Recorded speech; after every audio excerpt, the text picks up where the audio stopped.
വിശദമായ വാർത്തകളിലേക്ക്.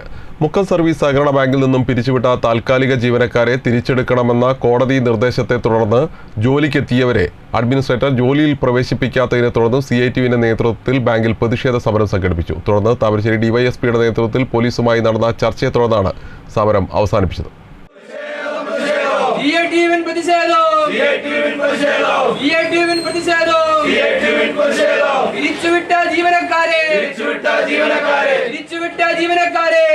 മുക്കം സർവീസ് സഹകരണ ബാങ്കിൽ നിന്നും അഡ്മിനിസ്ട്രേറ്റർ ജോലിയിൽ നിന്നും പിരിച്ചുവിട്ട താൽക്കാലിക ജീവനക്കാരായ 4 പേർക്കെതിരെയുള്ള പിരിച്ചുവിടൽ നടപടി ഹൈക്കോടതി അസാധുവാക്കിയ സാഹചര്യത്തിൽ ഇവർ തിരികെ ജോലിയിൽ പ്രവേശിക്കാനെത്തിയപ്പോൾ നിയമനം നൽകാൻ തയ്യാറാവാത്ത അഡ്മിനിസ്ട്രേറ്ററുടെ നടപടിക്കെതിരെയാണ് CITUവിന്റെ നേതൃത്വത്തിൽ ബാങ്കിൽ പ്രതിഷേധവുമായി രംഗത്തെത്തിയത്.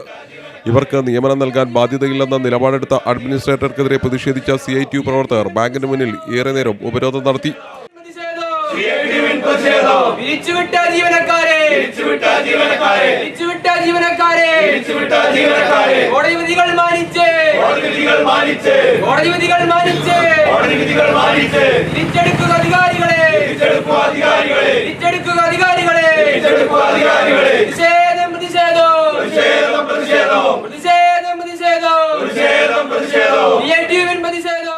നേരിയ സംഘർഷാവസ്ഥ ഉണ്ടായതിനെ തുടർന്ന് പോലീസ് എത്തി സമരക്കാരുമായും ബാങ്ക് അധികൃതരുമായും ചർച്ച നടത്തി.